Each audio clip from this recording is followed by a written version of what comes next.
Venn diagram ज्यादातर बच्चों को शायद नहीं आती हो, लेकिन कुछ लोगों को आती भी होगी वेन डायग्राम। अच्छा, वेन डायग्राम सिंपल केसेस के तो बना लेते हो, उसके कुछ एमसीक्यूज आते हैं वो तंग कर रहे होते हैं, तो वो असल हमारा फोकस उसके ऊपर होगा। जल्दी से मैं एक छोटा सा कॉन्सेप्ट बता देता हूँ, फिर हम एमसीक्यूज लेवल पे आ जाएंगे कि वेन डायग्राम बनाते क्यों है। फॉर एग्जाम्पल आपने देखा A union B, A intersection B, different आप ऑपरेशन देख रहे होते हो ना, तो अगर आपने इसको, एक तो है कि आप एग्जाम्पल लेके सॉल्व करो इसको और देखो ए इंटरसेक्शन बी के अंदर क्या क्या एलिमेंट्स अब आ रहे हैं। एक है कि पिक्चर के जरिए से आप एनालाइज करो कि ए इंटरसेक्शन बी कौन सा रीजन है, या ए माइनस बी के अंदर कौन सा रीजन आता है। तो डायग्राम के जरिए से अगर आपने सेट के ऑपरेशंस को देखना है, प्रॉपर्टीज भी वेरीफाई कर सकते हो आप, तो वेन डायग्राम बड़ी फायदेमंद होती है। बनाते किस तरीके से, एक रेक्टेंगल आप बनाते हो, ये पूरा रेक्टेंगल रिप्रेजेंट कर रहा होता है यूनिवर्सल सेट को। इस रेक्टेंगल के अंदर जितने भी एलिमेंट्स हैं वो सब क्या है, यूनिवर्सल सेट है। ठीक है, क्योंकि जितने भी आप सेट कंसीडर करते हो वो यूनिवर्सल सेट के अंदर ही होते हैं, मतलब उन सब सेट के एलिमेंट्स यूनिवर्सल सेट के अंदर होते हैं। तो आपने एक रेक्टेंगल बना दिया जो रिप्रेजेंट करेगा यूनिवर्सल सेट। उसके बाद आप यहाँ पे छोटे छोटे 2-3 जितने भी सेट आपको सवाल में गिवन हो आप बना रहे होते हो। यहाँ पे देखो नॉर्मली 3 केसेस पढ़ाए जाते हैं। वो 3 केसेस क्या होते हैं कि अगर आपके 2 सेट डिसजॉइंट हैं तो आप किस तरह वेन डायग्राम बनाओगे। अगर आपके दोनों सेट ओवरलैपिंग हैं तो फिर किस तरह आप वेन डायग्राम बनाओगे। या अगर आपके दोनों सेट एक दूसरे के सबसेट है, मतलब फॉर एग्जांपल ए सबसेट है बी का या बी सबसेट है ए का, तो फिर वेन डायग्राम किस तरह बनाओगे। तो इन तीनों केसेस को मैं अलग अलग डिस्कस कर रहा हूं, लेकिन वैसे मैं जनरल रूल बना दूं, जब आप वेन डायग्राम बनाते हो ना तो मैक्सिमम दफा आप ओवरलैप वाला केस डिस्कस करते हो, कि अगर आप 2 सर्कल बना रहे हो तो आप उनको ओवरलैप करके बना रहे होते हो। लेकिन अभी हम स्पेसिफिक बात कर रहे हैं तो जरा मैं आपको बताया तो फर्क थोड़ा बहुत क्या होता है। फॉर एग्जाम्पल अगर डिसजॉइंट की बात की जा रही है, ये बात डिसजॉइंट में होगी कि अगर 2 सेट डिसजॉइंट है तो आप उन दोनों सेट को रिप्रेजेंट करोगे सर्किल से, या एलिप्स भी बना सकते हो, उनको ऊपर नाम लिख दोगे और उन दोनों को अलग अलग बनाओगे जो रिप्रेजेंट करेगा कि ये दोनों डिसजॉइंट है। उसके बाद अब आपके ऊपर है कि आपको सवाल में क्या बोला हुआ है कि क्या रिप्रेजेंट करना है। फॉर एग्जाम्पल आपको बोला हुआ है कि रिप्रेजेंट करो यहां पे ए यूनियन बी। अच्छा, वेन डायग्राम में आप शेड करते हो, जो रीजन आपका आंसर वाला रीजन होता है ना उसको आप शेड कर रहे होते हो। तो अगर आपको बोला जाए कि यार इस वेन डायग्राम में ए यूनियन बी वाला रीजन शेड करो, तो कौन सा रीजन आप शेड करोगे, ए और बी को आप शेड कर दोगे, क्योंकि आपको पता है ए यूनियन बी में कौन कौन से एलिमेंट होते हैं, या तो ए के एलिमेंट्स होते हैं या बी के एलिमेंट्स होते हैं। तो जो ए और बी के मतलब दोनों एक साथ होते हैं, मतलब ए के एलिमेंट्स होंगे बी के एलिमेंट्स होंगे, तभी मैंने ए और बी को शेड किया हुआ है। इन ए और बी के बाहर मैंने कोई भी शेड नहीं किया हुआ, ठीक है, क्योंकि ए यूनियन बी में सिर्फ ए और बी के एलिमेंट ही होते हैं और कोई एलिमेंट नहीं है। तो अगर आपको बोला जाए ए यूनियन बी शेड करो तो आप इस तरह शेड कर सकते हो। बिलफर्ज अगर आपको बोला जाए कि ए इंटरसेक्शन बी करो तो ये तो पॉसिबल ही नहीं है, क्योंकि जब सेट ही डिसजॉइंट है तो ए इंटरसेक्शन भी एम्प्टी होगा और एम्प्टी को शो कर ही नहीं सकते आप। ठीक है, अच्छा और क्या बोल सकते हैं डिफरेंस। फॉर एग्जांपल आपको बोलते हैं कि ए माइनस बी रिप्रेजेंट करो, तो बच्चों याद रखना जब दोनों सेट डिसजॉइंट है ना तो ए माइनस बी ए के बराबर ही होगा, कुछ कैंसिल ही नहीं होगा ए में से। तो फिर आप ए माइनस बी में ए को सिर्फ शेड कर रहे होगे। इसी तरह अगर आपको बोला जाए कि बी माइनस ए बताओ, तो जब दोनों सेट डिसजॉइंट है कुछ कॉमन नहीं है तो बी माइनस ए बी के बराबर ही होगा। तो इस वाले केस में आप ए को शेड करोगे सिर्फ, और इस वाले केस में जस्ट आप बी को शेड कर रहे होगे। ठीक है, तो ये छोटी छोटी बातें हैं जो आपको पता होनी चाहिए। अब देखो मैं हर एग्जाम्पल तो डिस्कस नहीं कर सकता, स्टिल मैंने लिखी हुई चीजें, लेकिन हर बार डिस्कस करना इतना आसान नहीं होता। Difference, union, intersection. अच्छा, एक सिमेट्रिक डिफरेंस भी होता है। सिमेट्रिक डिफरेंस में क्या होता है कि आप कॉमन एलिमेंट को नहीं लिखते, बाकी सब एलिमेंट को लिख रहे होते हो।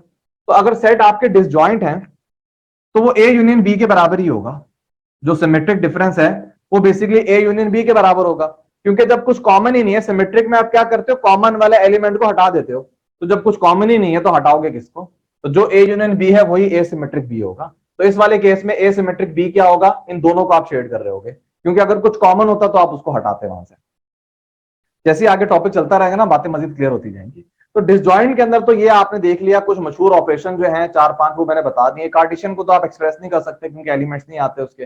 बाकी कॉम्प्लीमेंट के लिए एक सेट काफी होता है, वो बाद में डिस्कस कर लेंगे। फिर बाकी आपको 3-4 ऑपरेशन मैंने बता दिए, यूनियन, इंटरसेक्शन, डिफरेंस और सिमेट्री।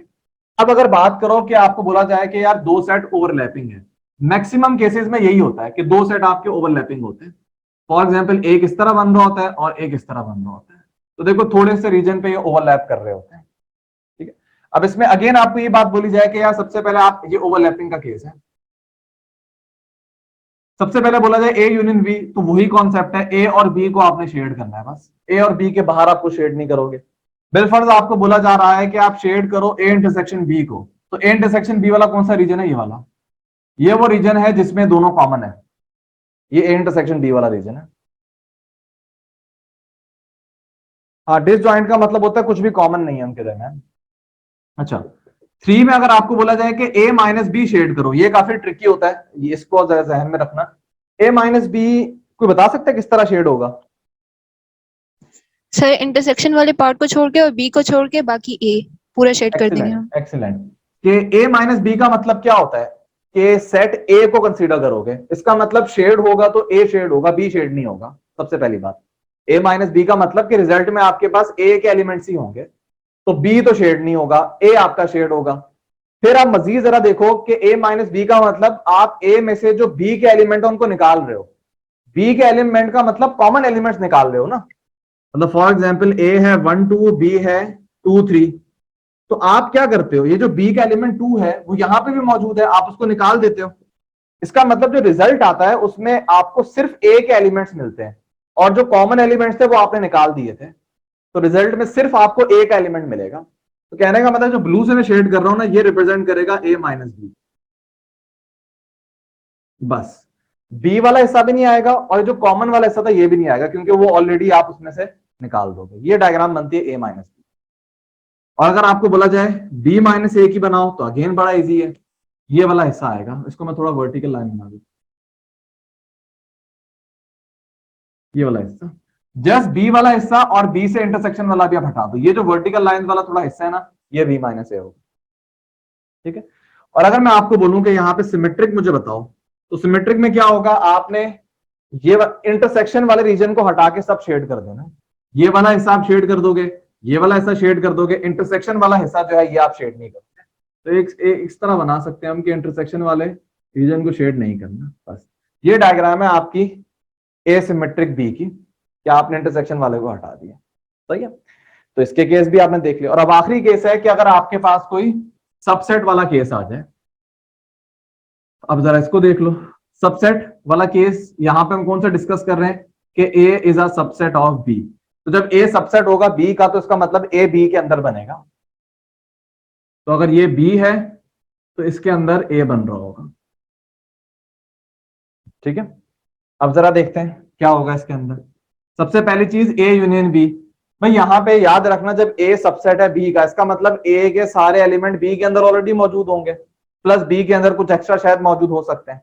तो यहाँ पे A यूनियन B के बराबर ही होगा, क्योंकि A का एलिमेंट सारा B के अंदर मौजूद है। फॉर एग्जाम्पल जैसे ये है ना, इस तरह कर लो। अब यहाँ पे A के अंदर है 1 2, B के अंदर है 1 2 3। अब देखो A के सारे एलिमेंट B के अंदर मौजूद है, तो जब आप इनका यूनियन निकालोगे तो A को साइड पे कर दो, क्योंकि A के तो सारे एलिमेंट मौजूद हैं, तो पीछे जितने B के एलिमेंट होंगे वो सब आपका आंसर आ जाएगा। ये चीज मैंने यहाँ पे लिखी है। तो A यूनियन B में तो सिंपल वही है कि आप पूरे B को शेड कर दोगे, जिसके अंदर A भी आ जाएगा।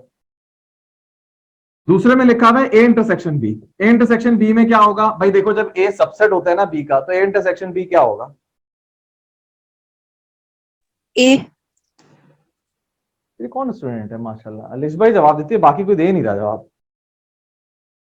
जब आपको पता है कि A सबसेट है B का, मतलब A के सारे एलिमेंट B के अंदर मौजूद हैं, तो जब आप इनका इंटरसेक्शन निकालोगे ना, तो कॉमन एलिमेंट क्या होंगे, जो A के एलिमेंट्स हैं वो सब कॉमन होंगे यहाँ पे। तो इंटरसेक्शन B में आप क्या करोगे, A वाला हिस्सा शेड करोगे। ये वेन डायग्राम होगी सबसेट वाले केस की, A इंटरसेक्शन B वाले की, कि आप जस्ट A को शेड कर रहे होगे यहाँ।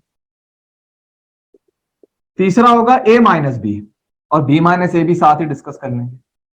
सर नल से मतलब कोई शेडिंग नहीं होगी, बिकॉज ए के सारे एलिमेंट कट जाएंगे तो बचेगा ही नहीं कुछ। तो यही तो बताया, सबसेट वाले केस के अंदर क्या होगा कि ए के सारे एलिमेंट बी के अंदर मौजूद थे, तो वो कैंसिल हो जाएंगे। रिजल्ट में आपको क्या मिलेगा, रिजल्ट में आपको एम्प्टी सेट मिलेगा, और एम्प्टी सेट में कोई शेड नहीं करते आप। तो इसका मतलब ए माइनस बी का अगर आपसे पूछा जाए ना, डायग्राम खाली रहेगी, कुछ शेड नहीं होगा वहां पे। और बी माइनस ए पूछा जाए, ये थोड़ा इंटरेस्टिंग है। बी माइनस ए में क्या होगा सर बी वाला हिस्सा बचेगा, बाकी ए वाला नहीं। हाँ, ए के जो बाहर वाला हिस्सा है ना, उसको आप शेड करोगे। यार एक डायग्राम भी होती है, मेरे जहन में आ रहा है, पता नहीं एनुलस के नाम से कहते हैं, क्या कहते हैं इसको, मैथमेटिकल शेप है, शायद गलत ना बोल रहा हूँ, डोनट शेप जो होती है ना, जो आपने देखी होगी, एग्जैक्ट वो वाली शेप बनेगी।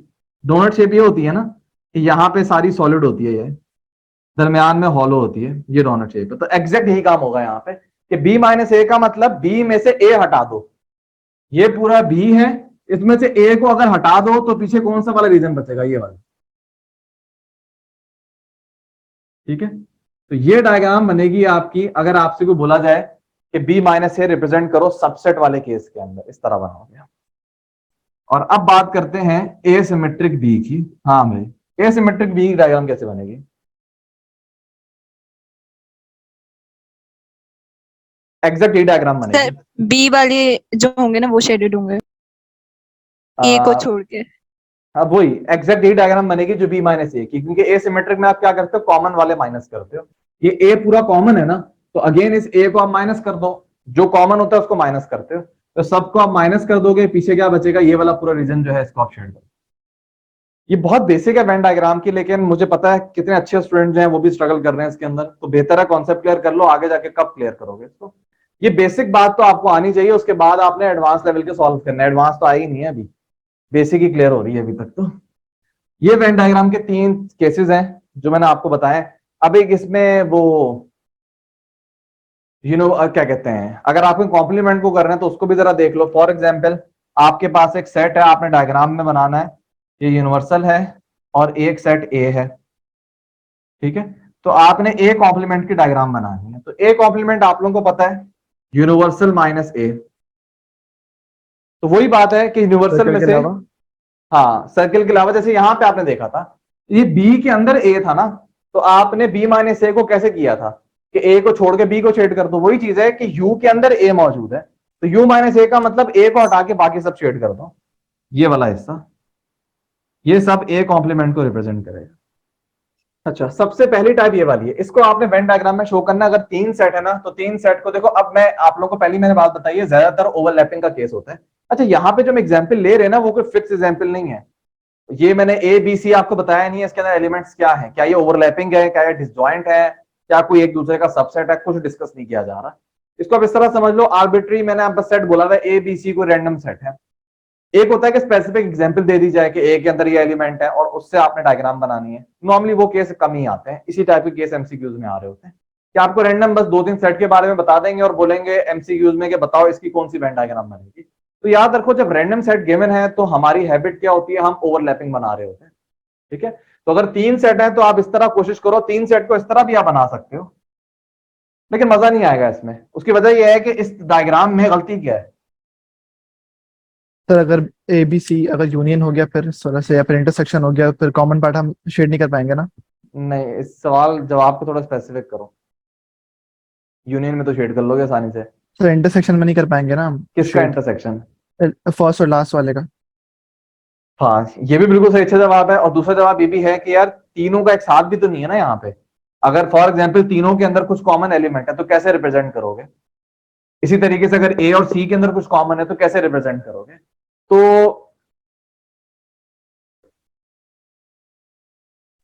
सर जो ए और सी के अंदर तो डिफरेंस है ना, सिर्फ भाई तुम्हारी आवाज नहीं आ रही।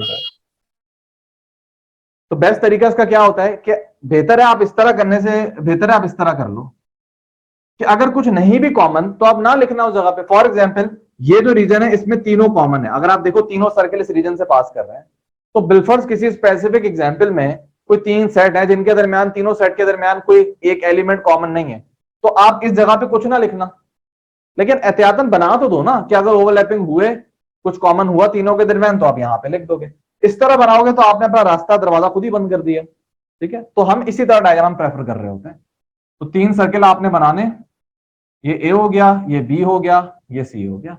अच्छा, अब डायग्राम आपने बनानी है यहाँ पे A intersection C minus B की, कैसे बनेगी? सर हम ए और सी को शेड करेंगे और जो कॉमन पार्ट है ना ए और सी का, सिर्फ वही शेड करेंगे। ए और सी का कॉमन पार्ट ये वाला है, ये वाला शेड होगा। नहीं सर, जो बी का पार्ट है वो शेड नहीं होगा ना, बस जो हाँ, देखो ये मैंने जो डायग्राम बनाई है ना, ये डायग्राम है ए और सी के इंटरसेक्शन की। जस्ट अगर आपको बोला जाए ए इंटरसेक्शन सी निकालो, ये डायग्राम बनाओगे आप। लेकिन यहाँ क्योंकि ए और सी के दरमियान ये वाला हिस्सा जो है वो कॉमन है, लेकिन आपको बोला हुआ है ए इंटरसेक्शन सी में से बी वाला हिस्सा आपने हटा देना है। तो ये बी वाला हिस्सा जो है ना, ये छोटा सा जो यहाँ पे नजर आ रहा है आपको, नेक्स्ट टाइम मैं डायग्राम थोड़ी बड़ी बना दूंगा और अच्छा नजर आ जाएगा आपको। तो ये जो छोटा सा हिस्सा नजर आ रहा है ना, ये बी का है। तो इस बी वाले पार्ट को मिटा दिया, पीछे ये वाला पार्ट बचेगा। ये वो हिस्सा है जो ए और सी के दरमियान कॉमन है और इसमें बी का कोई एलिमेंट मौजूद नहीं। इस तरह शेड करोगे। अच्छा जी। और अच्छा, कितने लॉज आप इसमें प्रूफ कर सकते हो, आगे लॉज आएंगे तब भी मैं आप लोगों को बता दूंगा। डी मॉर्गन लॉ मेरे पास लिखा हुआ है, तो बाद में डिस्कस करेंगे। अच्छा, कुछ प्रॉपर्टीज लिखी हुई है, उनको भी बाद में देख लेंगे। तो बचेगा क्या पीछे फिर। चलो एक और एग्जांपल लेते हैं, ए माइनस बी यूनियन सी। इसको आपने रिप्रेजेंट करना है। क्या डायग्राम में कर सकते हैं, नहीं कर सकते? कर सकते हैं बिल्कुल। या चलो मैं अलग से जल्दी से बना देता हूं। इसमें आप क्या करोगे, सबसे पहले आपने देखो ए को कंसीडर करना है, ठीक है, और ए में से आपने वो वाला हिस्सा निकाल देना है जो बी यूनियन सी वाला है। अब सवाल है कि बी यूनियन सी का मतलब क्या है? तो बी यूनियन सी हम सब कर देंगे शेड और फिर एक हाँ। पार्ट नहीं करेंगे। ये ए है, ये ए का पार्ट नहीं करेंगे, गलत, उल्टा बोला है। हाँ उल्टा, सॉरी, मैंने बी सर ए करेंगे और दूसरे छोड़ देंगे सर। हाँ, जैसे ये बी है ना पूरा, और ये सी है, और ये ए है। काफी बड़ी बात बताई है मैंने। अच्छा, इसमें करना है कि इस ए को कंसीडर करना है और ए के अंदर वो हिस्सा जो बी और सी का हो उसको हटाना है आपने। मतलब बी और सी कोई मौजूद नहीं होना चाहिए इसके अंदर। ए में से आपने बी और सी वाला हिस्सा हटा देना है। तो ये पूरा ए है। अच्छा, ये जो पूरा हिस्सा आपको नजर आ रहा है ना, ये देखो सी का हिस्सा है पूरा, और ये जो पूरा हिस्सा नजर आ रहा है ये पूरा बी का हिस्सा है जो ए के अंदर मौजूद है। मैं ए के अंदर बात कर रहा हूं कि ये वाला पूरा हिस्सा और ये वाला पूरा हिस्सा, ये वो ए के अंदर हिस्सा है जो बी और सी का है। इसको आपने हटा देना है। इसका मतलब पीछे क्या बचेगा? पीछे ये वाला हिस्सा बचेगा। तो ये इसकी वेन डायग्राम है, ए माइनस बी यूनियन सी। ये वैसे तो बी यूनियन सी तो ये पूरा है ना, ठीक है, लेकिन इसके अंदर जो एलिमेंट्स हैं वो इसके अंदर होंगे नहीं, तो कोई फायदा नहीं है ना। ये वो एलिमेंट्स हैं जो ए के अंदर होंगे, जो आप सब्ट्रैक्ट कर दोगे तो पीछे ये वाला हिस्सा बन जाएगा, ठीक है।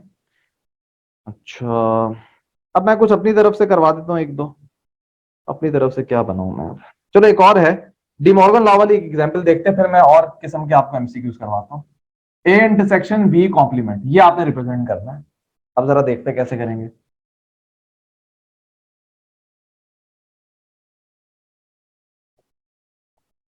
अच्छा जी, सबसे पहली बात, ए इंटरसेक्शन बी क्या होता है भाई? ये ए इंटरसेक्शन बी है। आपने क्या करना है, इस ए इंटरसेक्शन बी का कॉम्प्लीमेंट लेना है। ए इंटरसेक्शन बी के कॉम्प्लीमेंट का मतलब क्या होगा? यूनिवर्सल वाला हिस्सा। हाँ, यूनिवर्सल से माइनस कर दो ए इंटरसेक्शन बी वाला, मतलब पूरा रेक्टेंगल शेड होगा सिवाय ए इंटरसेक्शन बी के, बाकी सबको आप शेड कर दोगे। तो ए इंटरसेक्शन बी वाला हिस्सा जो है ना, इसको मैं यहां से हटा देता हूं और बाकी जितना हिस्सा है वो सब यहां पे कंसीडर हो जाएगा।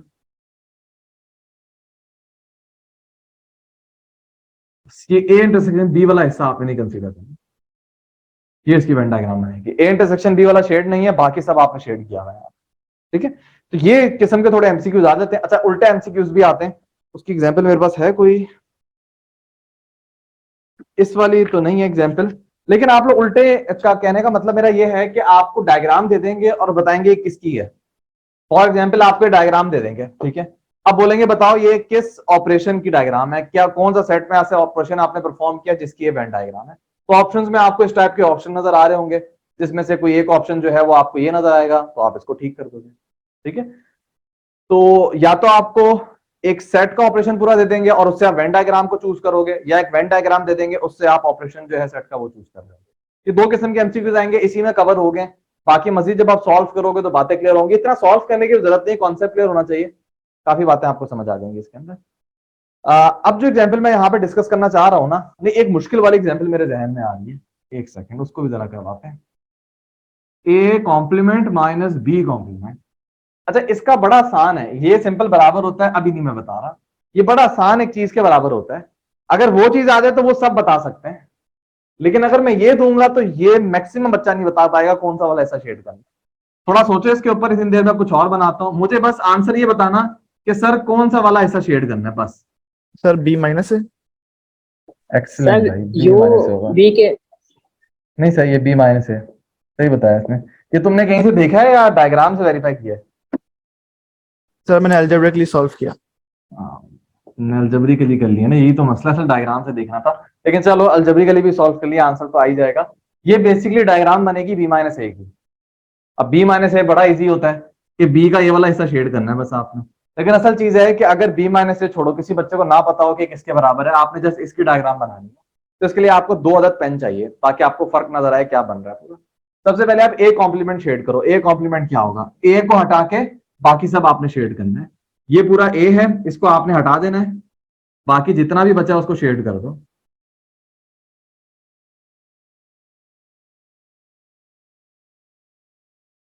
ये पूरा ए कॉम्प्लीमेंट है। ए के अलावा मैंने हर चीज शेड की हुई है, बन गया, कोई मसला नहीं है। फिर मुझे यहां पे करना है बी कॉम्प्लीमेंट। अब बी कॉम्प्लीमेंट क्या होता है जरा इसको देखते हैं। बी कॉम्प्लीमेंट का मतलब होता है बी को हटा के सब कुछ। यार एक रेड पेन है मेरे पास, क्योंकि मैंने अगर ब्लू लिख दिया ब्लैक के ऊपर तो खराब हो जाएगा, वैसे रेड भी खराब हो जाएगा, लेकिन वैसे इसको इस्तेमाल नहीं करते। बी कॉम्प्लीमेंट का मतलब क्या होगा, ये पूरा बी वाला सर्किल जो है ना, इसको हटा के बाकी सब शेड कर दो। ये देखो बी वाला मैंने हटाया हुआ है। रेड को अगर देखो, बी वाले रीजन में कोई रेड आपको नजर नहीं आ रहा, ये है। थोड़ा सा फर्क है, अगर थोड़ा सोचोगे तो फर्क नजर आएगा कि बी के अलावा बाकी सब मैंने शेड किया हुआ है, और ए कॉम्प्लीमेंट में ए को हटा के बाकी सब मैंने ब्लू किया हुआ है।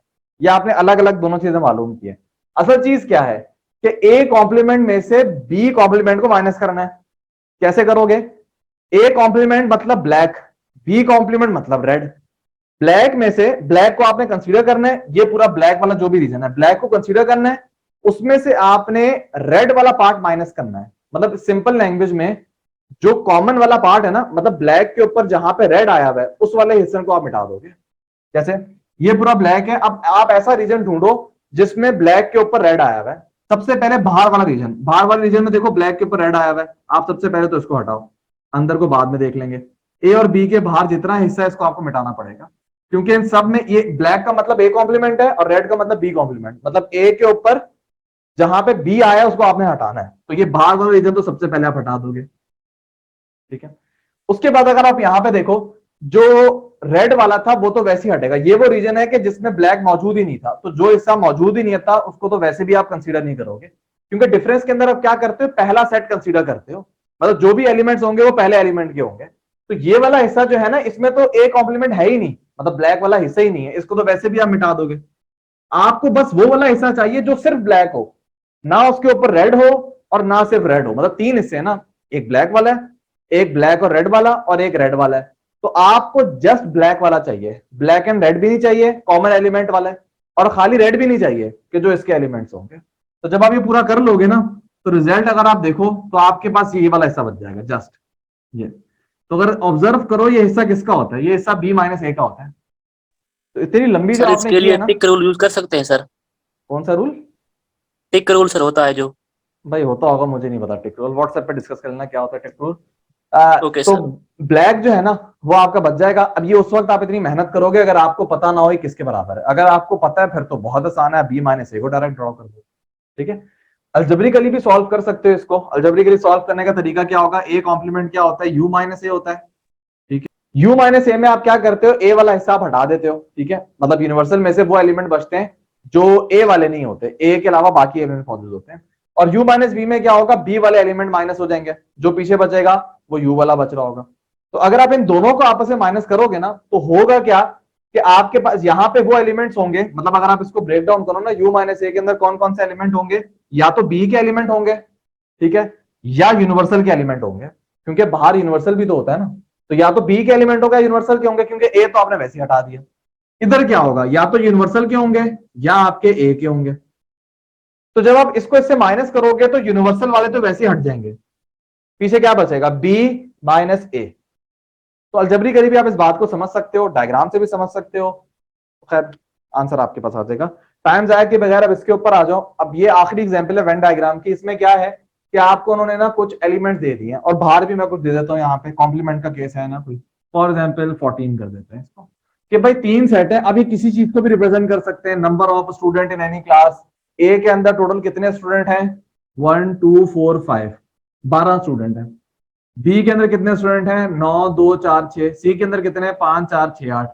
इसमें से कुछ कॉमन है, फॉर एग्जाम्पल 2 ऐसे, 2 और 4, मतलब 6 ऐसे बच्चे हैं जो ए भी पढ़ रहे हैं बी भी पढ़ रहे हैं, कॉमन है ना। अच्छा 5 और 4, 9 ऐसे बच्चे हैं जो ए भी पढ़ रहे हैं सी भी पढ़ रहे हैं, तो कुछ भी एग्जाम्पल हो सकती है। मैं असल में आप लोगों को बता रहा हूं कि सॉल्व कैसे करना है आपने। सबसे पहला केस क्या है कि अच्छा एन का मतलब नंबर ऑफ एलिमेंट आपको यहाँ पे बनाने हैं, यहाँ पे शेड वेड नहीं करना आपको, कुछ कर दो शेड तो आपकी मर्जी, असल में बताना है कि नंबर ऑफ एलिमेंट कितने होंगे। तो बी यूनियन सी का आपने इंटरसेक्शन लेना है ए कॉम्प्लीमेंट से। अब इसके अंदर आपने बताने कि कितने नंबर ऑफ एलिमेंट होंगे। सबसे पहली बात, अगर आप बी यूनियन सी को देखो, यहाँ पे बी यूनियन सी क्या है, ये है, ये बी है और ये सी है। ये टोटल स्टूडेंट है जो बी यूनियन सी के अंदर मौजूद है, ठीक है। इनका आपने इंटरसेक्शन लेना है ए कॉम्प्लीमेंट से। ए कॉम्प्लीमेंट क्या होता है? ए कॉम्प्लीमेंट होता है ए को छोड़ के बाकी बच्चे, मतलब अगर शेड करो तो ये ए है ना, ए को छोड़ के बाकी बच्चे जो है ना उनको आपने देखना है। तो कॉमन वाला रीजन क्या होगा? ये वाला कॉमन रीजन होगा। अगर आप इसको शेड करो ना इस पूरे ऑपरेशन को, तो ये बनेगा कॉमन है यहाँ पे। क्यों? ए कॉम्प्लीमेंट होगा ए के बाद सारे, ठीक है, और बी यूनियन सी क्या होगा? ये वाला हिस्सा। तो जब आप इनका इंटरसेक्शन ले रहे होगे ना, तो आपके पास ये वाला हिस्सा जो है ये कॉमन आ रहा होगा। तो आप क्या करोगे? आप इसमें देखो कितने बच्चे भाई, 9 6 8, तो सिंपल इसका आंसर जो है वो 23 आता है। अब ये चीज करने से पहले आपको शेड करना और ये चीजें आती हों, अगर ये चीज आती हैं तो आप आइडेंटिफाई करोगे, उसके बाद नंबर ऑफ एलिमेंट यहां पे मालूम कर, ठीक है। अच्छा जी, अब आ जाओ B intersection C union C. अब इसको कैसे मालूम करोगे? बी इंटरसेक्शन सी कहां पे? बी और सी का कॉमन, बी और सी का कॉमन वाला हिस्सा ये है, जिसके अंदर कितने बच्चे हैं? जिसके अंदर 6 4 10 बच्चे हैं। इसका यूनियन लेना है। यूनियन का मतलब अब कुछ कैंसिल नहीं होगा, ये 10 बच्चे तो आएंगे, और किसका यूनियन लेना है? ए से यूनियन लेना है। ए क्या है? अब देखो ए के अंदर 5 2 1 बचा, क्योंकि ये तो ऑलरेडी आपने काउंट किया, डबल काउंट नहीं कर देना इसको। तो 2 1 5 ये हो जाएगा 8, और उनको शामिल करो तो ये हो जाएंगे 18 बच्चे यहां पे आ जाएंगे, ठीक है। इसी तरीके से अब नीचे आ जाओ, यहां पे लिखा हुआ है सी का इंटरसेक्शन निकालना है बी कॉम्प्लीमेंट से। अब जरा बी कॉम्प्लीमेंट देखते हैं क्या है, और उसका इंटरसेक्शन आपने सी से निकालना है। गौर से समझना, बी कॉम्प्लीमेंट का मतलब क्या होगा? ये जो बी है ना, सॉरी ये बी है, इस बी के अलावा बाकी सारा जो है इसको बी कॉम्प्लीमेंट आप कहते हो, ठीक है। इसका जब आप इंटरसेक्शन निकालोगे सी से, तो ये वाला हिस्सा आ जाएगा। अब अगर किसी को नहीं समझ आ रहा तो भाई थोड़ा सोचना पड़ेगा, आपको समझ आ जाएगा ये वाला हिस्सा। दोबारा बताता हूं भाई, बी कॉम्प्लीमेंट का मतलब क्या होता है कि बी के अलावा सारा हिस्सा, ठीक है, और सी के साथ आपने देखना ये पूरा सी है, तो इस पूरे सी के साथ अगर आप बी के बाहर वाला रीजन करोगे ना इंटरसेक्शन, तो इंटरसेक्शन में ये वाला रीजन आ रहा होगा बस। अब थोड़ा सोचोगे तो आपको बात समझ आ जाएगी, बहुत डिटेल में मैं जा नहीं सकता, ये बातें ऑलरेडी मैंने यहाँ पे आपको क्लियर की। तो आप देखोगे इस वाले हिस्से में कितने स्टूडेंट है? 8 और 5, इसका मतलब 13 इसका आंसर है, ठीक है। अच्छा जी, अब आ जाओ A union B union C का कॉम्प्लीमेंट। इसका मतलब ए बी सी के तमाम एलिमेंट्स वो इस यूनियन में आ गए, ठीक है, हाँ 14 हो जाएगा। और आपने क्या किया? उनका कॉम्प्लीमेंट ले लिया, मतलब यूनिवर्सल में से आपने ए बी सी के सारे एलिमेंट माइनस कर दिए, मतलब ये सब माइनस हो जाएगा। तो बाहर कितने स्टूडेंट है? 14, इसका मतलब इसका आंसर आ जाएगा 14। और पीछे आखिरी क्या है? बी यूनियन सी का आपने इंटरसेक्शन लेना ए कॉम्प्लीमेंट से, ये भी हो जाएगा। ये तो ऑलरेडी ऊपर करवा दी मैंने। और भी मेरे पास एग्जाम्पल थी यार, मैं आप लोगों को लिख देता हूं, सॉल्व कर लेना, अगर मसला हो तो पूछ लेना। एग्जाम्पल तो काफी जमा की है मैंने, एक वेबसाइट से मुझे मिल गई थी, A intersection C intersection B complement. इसका देख लेना, आपस में मैच कर लेना ग्रुप पे ना, जो पढ़ाकू बच्चे हैं वो इनको सॉल्व कर लेना और एक दूसरे से मैच कर लेना। आंसर अगर मैच नहीं हो रहा तो फिर मेरे पास लाना, उससे पहले नहीं मेरे पास ले आना।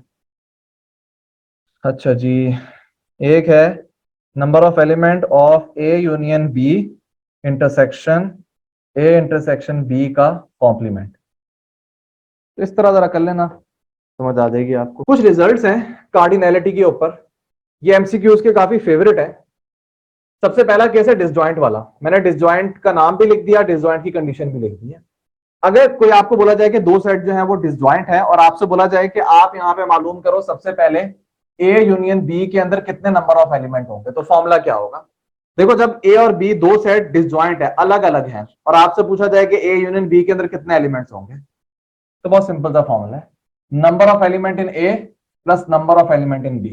क्योंकि आपको पता है डिसजॉइंट अलग अलग बनते हैं ना, तो ए यूनियन बी में क्या होता है? दोनों को शेड करते हो, मतलब ए के elements, number of elements in A, number of elements in B, इनको ऐड करोगे तो आपको पता चल जाएगा ए यूनियन बी के अंदर कितने एलिमेंट्स, ठीक है।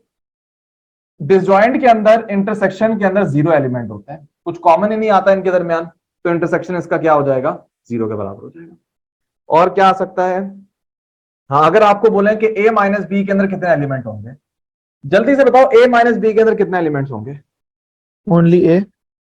एक्सीलेंट भाई, आपको पता है a माइनस बी में कुछ कैंसिल नहीं होगा, a जो है वो एज इट इज अपनी जगह पे रहेगा, तो जो नंबर ऑफ एलिमेंट a के अंदर है वही a माइनस बी के अंदर होंगे। ये डिसजॉइंट की बात कर रहा हूं मैं, किसी रैंडम सेट के ऊपर नहीं लगा देना। इसी तरह b माइनस ए में क्या होगा, b में से कुछ कैंसिल नहीं होगा, b जो है वो अपनी जगह पे रहेगा, जितने b के अंदर एलिमेंट है वो सब इसके अंदर आ जाएंगे। अच्छा अब आ जाओ दूसरा केस ओवरलैपिंग वाला, कि जिसमें a intersection b non empty होगा, ओवरलैपिंग की बात कर रहे हैं। अब आपसे बोले भाई a यूनियन b कितने होंगे इसके अंदर, भाई देखो a यूनियन b का वैसे जो जनरलाइज फॉर्मूला होता है वो ये वाला होता है, number of element in a, number of element in b minus number of element in a intersection b। इसको बाय द वे आप कहते हो principle of inclusion and exclusion. खैर मतलब क्या होता है इसका, मतलब ये फॉर्मूला बना कैसे कि भाई अगर दो सेट ओवरलैप कर रहे हैं ना, और अगर कोई बोलता है कि भाई a यूनियन b के अंदर नंबर ऑफ एलिमेंट निकालने का बड़ा आसान फॉर्मूला है, a और b के एलिमेंट्स को ऐड कर दो, तो यहाँ पे एक आप मिस्टेक करोगे। वो मिस्टेक क्या होगी, रिपीट हो जाएंगे ना वरना। हाँ जब आप a के एलिमेंट्स को ऐड करोगे ना, तो आपने इस वाले हिस्से को भी ऐड किया होगा, मतलब पूरे a को कंसीडर किया ना, तो ये वाला हिस्सा भी उसमें आपने कंसीडर किया होगा। और जब आप इसके अंदर ऐड करोगे b के नंबर ऑफ एलिमेंट, तो दोबारा ये वाला हिस्सा भी कंसीडर किया और दोबारा आपने वाला हिस्सा कंसीडर किया, मतलब जो इंटरसेक्शन वाला हिस्सा है वो आपने यहां पे भी कंसीडर किया, यहां पे भी कंसीडर किया। तो अगर यहाँ पे फॉर एग्जांपल 4 एलिमेंट थे, तो यहाँ पे भी कंसीडर किया आपने, यहाँ पे भी किए, एक्स्ट्रा दफा आपने कर लिए, तो कंपनसेट करने के लिए माइनस कर दोगे। होता ना। हाँ ये प्रोबेबिलिटी में भी होता था, प्रोबेबिलिटी उसी वक्त होगी, ये एक ही टॉपिक है, ये जो डिस्क्रीट मैथ है ना, डिस्क्रीट मैथ की सबसे बेसिक सेट है, और जब जैसे आप भरते रहते हो तो काउंटिंग, परमुटेशन और फिर स्टैटिस्टिक्स वो सब आ जाती है डिस्क्रीट मैथ के अंदर। तो आपने 2 दफा इंटरसेक्शन वाला रीजन काउंट किया, कंपनसेट करने के लिए आपने 1 दफा माइनस कर दिया। तो ये चीज मैंने यहां पे लिखी हुई है, number of element in A plus number of element in B minus number of element in A intersection B. अच्छा बाय द वे 3 का मुश्किल होता है, लेकिन 3 का आप समझ सकते हो, मैं वो भी समझा देता हूं क्योंकि मुझे बड़ा मजा आता है समझाते हुए, कि फॉर एग्जाम्पल अगर 3 सेट का यूनियन लेना है तो इसका फॉर्मूला क्या होगा। फॉर्मूला देख लो, खतरनाक है ये, आप लोगों के लेवल पे शायद इसके एमसीक्यूज ना दें आपको, लेकिन इसी टॉपिक से रिलेटेड था, चलो इसको भी डिस्कस कर लो।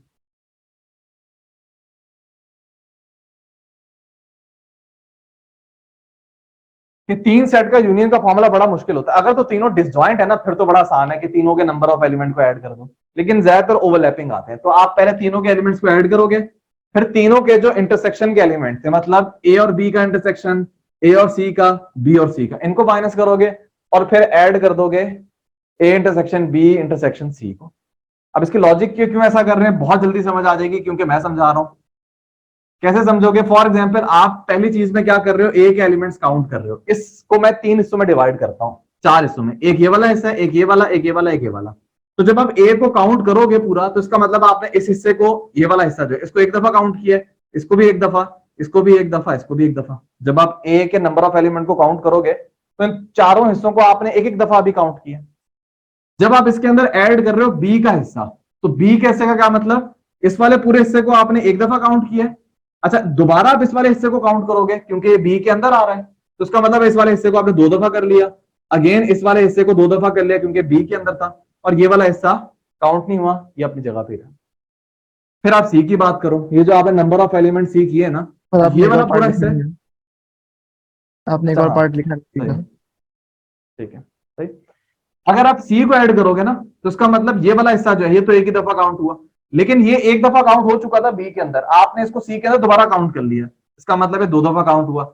अब ये हिस्सा 3 दफा काउंट हो जाएगा क्योंकि 2 दफा ऑलरेडी हुआ था, और ये वाला हिस्सा मजीद 1 दफा हो जाएगा, तो 2 दफा काउंट होगा। अभी जो 2 2 3 3 आ रहे हैं, कंपनसेट करना है इसको, कैसे कंपनसेट करोगे, सबसे पहले आपने ए इंटरसेक्शन बी वाला हिस्सा माइनस कर दिया, ये ए इंटरसेक्शन बी वाला है, जब इसको माइनस करोगे तो ये 2 दफा आ रहा था, तो अब क्या हो जाएगा 1 दफा, ये 3 दफा आ रहा था तो क्या हो जाएगा 2, 1-1 माइनस करते जा रहे हो। फिर आपने माइनस किया ए इंटरसेक्शन सी वाला, ये वाला हिस्सा पूरा, जब माइनस करोगे तो 2 जो है ये 1 हो जाएगा, सॉरी ये गलत कर दिया मैंने, ए इंटरसेक्शन सी वाला ये वाला हिस्सा है, ठीक है। तो जब माइनस करोगे तो ये 1 हो जाएगा और अगेन ये 1 हो जाएगा। और आखिरी चीज आपने क्या माइनस की, बी और सी का इंटरसेक्शन। ये बी और सी का इंटरसेक्शन है, तो जब माइनस करोगे तो ये तो 1 हो जाएगा, अब ये चीज 0 हो जाएगी पूरी। तो देखो 1 1 होना चाहिए क्योंकि आपने हर चीज को एक दफा काउंट करना है, लेकिन ये बेचारा 0 हो गया, तो एक दफा तो इसको काउंट करो ना, 0 क्यों कर दिया इसको। ये कौन सा हिस्सा होता है, ए बी सी के इंटरसेक्शन वाला होता है, तो एक दफा वो आपने ऐड कर दिया। ठीक है, तो ये फॉर्मूला से बताया नहीं है, लॉजिक भी बता दी। यार मुझे बड़ा मजा आता है इस तरह मैथ करने में, टाइम होता है थोड़ा ज्यादा, लेकिन अब क्या किया जाए। खैर, तो इसलिए हम जल्दी से दोबारा अपने टॉपिक पे आ जाते हैं। हाँ, ये वाला फॉर्मूला आपने देख लिया इसके अंदर। अब अगर आपको बोले इसमें ए इंटरसेक्शन बी के अंदर कितने नंबर ऑफ एलिमेंट होंगे, वो डिपेंड करता है सवाल के ऊपर। इतना आपको पता है 0 नहीं होंगे, कुछ ना कुछ इंटरसेक्शन होगा, बाकी वो सवाल आएगा तो फिर आप बताओगे कितना इंटरसेक्शन के अंदर एलिमेंट्स है। अगर a माइनस बी आपको बोला जाए ओवरलैपिंग के अंदर तो कितने नंबर ऑफ एलिमेंट होंगे, a माइनस बी में आप क्या करते हो, a ये वाला हिस्सा कंसीडर करते हो ना, तो इसको आप फॉर्मूले में कैसे लिखोगे, number of element in a minus number of element in a intersection b। जब आप लिख रहे हो number of element in a, मतलब ये सब एलिमेंट्स आ गए जो a के अंदर है, लेकिन आपको पता है ये वाला हिस्सा नहीं इसके अंदर आता, तो आपने इस वाले हिस्से को माइनस कर दिया। तो जब आपने ओवरलैपिंग के अंदर a माइनस बी के अंदर नंबर ऑफ एलिमेंट निकालना है, तो फिर ये वाला फॉर्मूला आप यूज कर रहे होते हैं। सेम अगर b माइनस ए आपने करना है, b माइनस ए वाला कौन सा होता है, ये वाला हिस्सा होता है। इसका मतलब number of element in b, लेकिन आपने ये वाला हिस्सा काउंट कर लिया, हालांकि ये वाला हिस्सा था b के अंदर, तो ये वाला भी आ जाएगा ना, तो अब अगेन माइनस कर दोगे तो कंपनसेट हो जाएगा। ये फॉर्मूले होते हैं। हाँ, अब कौन सा केस है, अब सबसेट वाला केस है। कि अगर, अच्छा सबसेट के दो केस बनते हैं, ए सबसेट बी का या बी सबसेट है ए का। देखो मैं ए सबसेट बी बता रहा हूं, इतना आप लोगों को खुद आना चाहिए कि बी सबसेट ए के अंदर फॉर्मूले में क्या मॉडिफिकेशन करनी है। अच्छा मैं ये फॉर्मूले याद नहीं रखता, जरूरत नहीं है, कॉन्सेप्ट मुझे पता है, लेकिन कुछ बच्चों को कॉन्सेप्ट इतना पता नहीं होता, फर्स्ट प्लेस के ऊपर मुश्किल होता है, तो चलो फॉर्मूले आपने देख लिए तो आपको याद करने में आसानी हो जाएगी, बस ये वजह, और कोई वजह नहीं है इसकी। सबसे पहली चीज क्या करनी है, हाँ सबसे पहले तो ए यूनियन बी करना है ना, तो ए यूनियन बी क्या होगा भाई, सिंपल, ए के सारे एलिमेंट बी के अंदर मौजूद होंगे। ठीक है, तो अगर आपने ए यूनियन बी मालूम करोगे तो ए की कोई औकात नहीं होगी, क्योंकि यूनियन में आप दोनों सेट के एलिमेंट लिखते हो ना, तो ए के तो ऑलरेडी बी के अंदर मौजूद है, तो ए को तो वैसे आप हटा दो। इसका मतलब ए यूनियन बी के अंदर सारे बी के एलिमेंट्स मौजूद होंगे। ठीक है, तो जो बी के अंदर नंबर ऑफ एलिमेंट है ना, वही एलिमेंट्स होंगे ए यूनियन बी के अंदर। अगर बात समझ नहीं आती, कोई एग्जाम्पल ले लो रैंडम, ए के अंदर 1 2, बी के अंदर 1 2 3, क्योंकि ये सबसेट है, जब यूनियन निकालोगे तो यूनियन में आपके पास यही आ जाएगा। तो ये तो चीज लिखी है मैंने कि जितने बी के अंदर एलिमेंट्स हैं वही ए यूनियन बी के अंदर होंगे। अगर इंटरसेक्शन की बात की जाए तो अगेन मैंने बताया था ए यूनियन बी बी के बराबर होता है, और ए इंटरसेक्शन बी जो है वो ए के बराबर होता है, क्योंकि जब सबसेट वाला केस होता है, जब आप इंटरसेक्शन निकालते हो ना, तो जो ए के एलिमेंट्स होते हैं वो इंटरसेक्शन में आ रहे होते हैं, तो इंटरसेक्शन में आपके पास सारे ए के एलिमेंट्स आ जाएंगे, मतलब नंबर ऑफ एलिमेंट ऑफ ए। ठीक है, अच्छा सब्ट्रैक्शन वाला भी देख लेते हैं। ए माइनस बी में 0 एलिमेंट होंगे, क्योंकि ए सबसेट है बी का, अगर आपने बी ए माइनस बी कर दिया, ए के सारे एलिमेंट कैंसिल हो जाएंगे, कुछ नहीं बचेगा, 0 एलिमेंट्स होंगे। तो देखो फर्क होता है चीजों के अंदर, अब ये पॉइंट डिस्कस करने वाला है नहीं। अगर आपने ऑब्जर्व किया, मैं एम्प्टी नहीं लिखा, क्यों नहीं लिखा एम्प्टी मैंने, यहां पे भी एम्प्टी नहीं लिखा था, क्या वजह है? सर नल सेट और जीरो में फर्क है ना। हाँ, अरे कितनी छोटी सी बात है ये, कि सेट और नंबर के अंदर फर्क होता है। आमतौर पर बच्चों को देखा होगा आपने कि नल मैट्रिक्स को ना वो समझते हैं कि फॉर एग्जांपल कोई सॉल्व कर रहे हैं ना, कोई नल मैट्रिक्स है, उसको 0 के बराबर रख देंगे। 0 के बराबर कैसे रख सकते हो, मैट्रिक्स को, किसी भी मैट्रिक्स को 0 के बराबर रख ही नहीं सकते आप। मैट्रिक्स को अगर रखोगे तो 0 क्या मतलब होगा, मैट्रिक्स के अंदर 0 का मतलब होगा कोई 0 की मैट्रिक्स, खाली 0 के बराबर रखोगे सेंस ही नहीं बनेगी कि मैट्रिक्स का आंसर मैट्रिक्स होना चाहिए। वही चीज है कि यहाँ पे कोई सेट नहीं है जिसके आंसर में मैं एम्प्टी लिखूंगा, नंबर ऑफ एलिमेंट का मतलब कोई नंबर आना चाहिए, वो नंबर 0 है। कितना छोटा सा पॉइंट है। फिर आप कर दो बी माइनस ए, बी माइनस ए में क्या होगा, सबसेट वाला केस होता है ना, तो अगर ये बी है और ए इसके अंदर है, तो बी माइनस ए का मतलब ये बाहर वाला हिस्सा, तो ये कैसे आएगा, number of element in B minus number of element in A. Total जो बी के अंदर एलिमेंट्स हैं उनमें से अगर आप ए के एलिमेंट्स निकाल दो, तो जो पीछे बचेंगे वो आपको ये वाले मिल जाएंगे। भाई ये सारे फॉर्मूले हैं, नोट करते जाओ, अगर ना समझ आए अभी नहीं पूछना, पूछ सकते हैं अभी भी ऐसे, लेकिन रिकॉर्डिंग से भी देख लेना, अपने पास लिख लेना, बाद में सोचना इसके ऊपर, क्योंकि कितनी दफा जब पहली दफा चीज पढ़ो तो समझ नहीं आ रही होती वो, तो दोबारा पढ़ो तो फिर समझ आती है वो। अच्छा, अब कुछ रैंडम केस हैं जो एमसीक्यूज में आ सकते हैं, कहीं भी आ सकते हैं भाई, तो मेरा काम तो है बताना। फॉर एग्जाम्पल आपको बोला जाए बताओ number of element in A complement कितने होंगे, तो सिंपल सी बात, ए कॉम्प्लीमेंट क्या होता है, यू माइनस ए, ठीक है। जो यू के एलिमेंट्स हैं उनमें माइनस कर दो आप ए के एलिमेंट्स, जितने यूनिवर्सल के अंदर एलिमेंट्स होंगे माइनस कर दो उसमें से ए के एलिमेंट्स, तो जितने एलिमेंट्स पीछे बचेंगे वो एलिमेंट्स होंगे कॉम्प्लीमेंट के अंदर। अच्छा जी, इसी इक्वेशन से आप चेंज भी कर सकते हो। आप यहाँ पे अगर बोला जाए कि number of element in universal कितने होते हैं, अब वैसे आप बोलोगे यूनिवर्सल के अंदर कितने एलिमेंट है, हमें तो नहीं पता, लेकिन इसका जवाब बन सकता है। इसका जवाब कैसे बन सकता है, इस इक्वेशन को बैलेंस कर दो आप इस तरीके से कि भाई ए में जितने एलिमेंट्स हैं और ए कॉम्प्लीमेंट में जितने एलिमेंट्स हैं, अगर आप उनको ऐड करो तो आपको पता चल जाएगा यूनिवर्सल में कितने एलिमेंट्स हैं। तो इस तरह बता सकते हो, फॉर्मूले बना सकते हो आप आसानी से।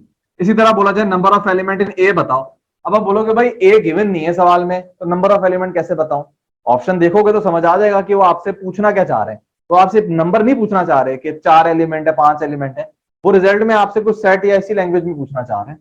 तो आप क्या बोलोगे भाई, जितने यूनिवर्सल के अंदर एलिमेंट है माइनस कर दो जितने कॉम्प्लीमेंट के अंदर है। इसी इक्वेशन को बस आपने बैलेंस करना है तो आपको पता चल जाएगा। अच्छा जी, फिर अगर आपसे बोला जाए पांचवा है कि number of element in A intersection B complement, ये आप कैसे निकालोगे। अब इस सबसे पहले अगर आपको वेन डायग्राम, मैं तो फॉर्मूला लिखवा दूंगा, पेपर में क्या करोगे, रट्टा थोड़ी ना मारोगे हर चीज का। तो आप सिंपल ए देखो और बी कॉम्प्लीमेंट, ये वेन डायग्राम इसकी बन रही होगी। तो बी कॉम्प्लीमेंट और ए का इंटरसेक्शन आपने निकालना है, ये कैसे आएगा। देखो बी कॉम्प्लीमेंट का क्या होगा, बी के बाहर,